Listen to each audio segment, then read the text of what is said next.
आज पूरी दुनिया कोरोना वायरस की चपेट में आ चुकी है, जिससे लगभग 14 लाख से ज़्यादा लोग इन्फेक्टेड है और 90,000 के आसपास मौतें हो चुकी है। यह सिलसिला हर एक सदी बाद अपने आप को दोहराता है। यह देखिए, 1817 से लेकर 1824 तक कोलेरा पैंडमिक, 1918 से लेकर 1920 तक स्पेनिश फ्लू पैंडमिक और 2020 में कोरोना वायरस पैंडमिक फैल रहा है। और आज हम स्पेनिश फ्लू पैंडमिक के बारे में बात करेंगे, जिससे लगभग 5 से 10 करोड़ लोग मारे गए, जो उस वक्त की आबादी का 2 से 3% था। तो बने रहिए मेरे इस वीडियो में और चलिए शुरू करते हैं।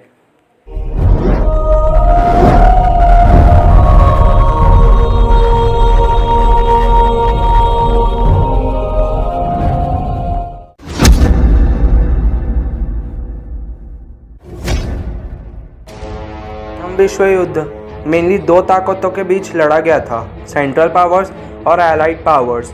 सेंट्रल पावर्स में जर्मनी, ऑस्ट्रिया हंगरी और तुर्की थे, जबकि एलाइड पावर्स में ब्रिटेन, फ्रांस, रूस और यूनाइटेड स्टेट्स शामिल थे।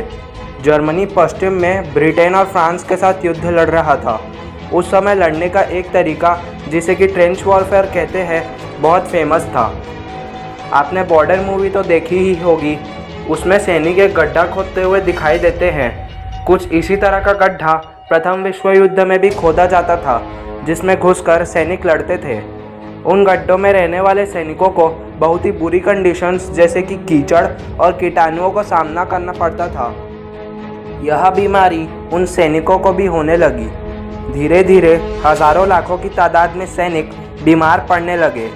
अब जब युद्ध समाप्त हुआ, सैनिक अपने अपने घर वापस जाने लगे।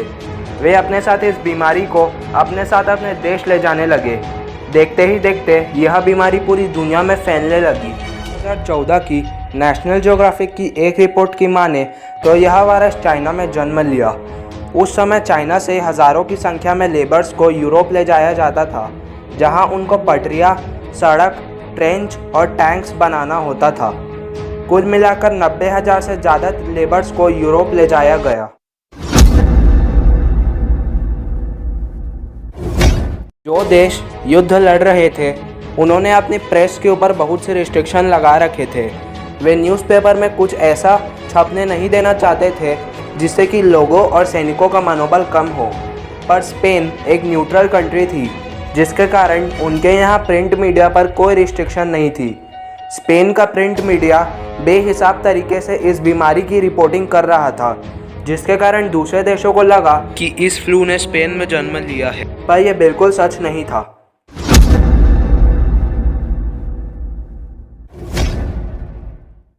अगर कोई भी इन्फेक्टेड पर्सन खांसता या फिर छींकता है, यह फ्लू उसके द्वारा हवा में रिलीज कर दिया जाता है।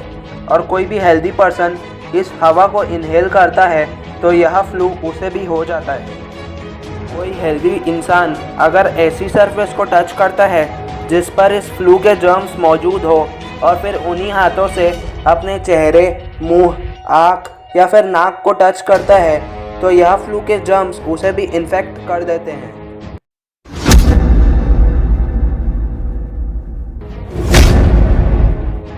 कफ, जुकाम और बुखार इस फ्लू के सिम्टम्स थे।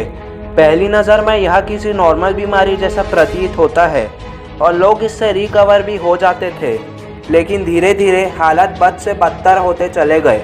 लोग नीले पड़ने लगे और जो लोग इस बीमारी से इन्फेक्टेड थे, उनकी 24 घंटे के अंदर अंदर मौत हो जाती।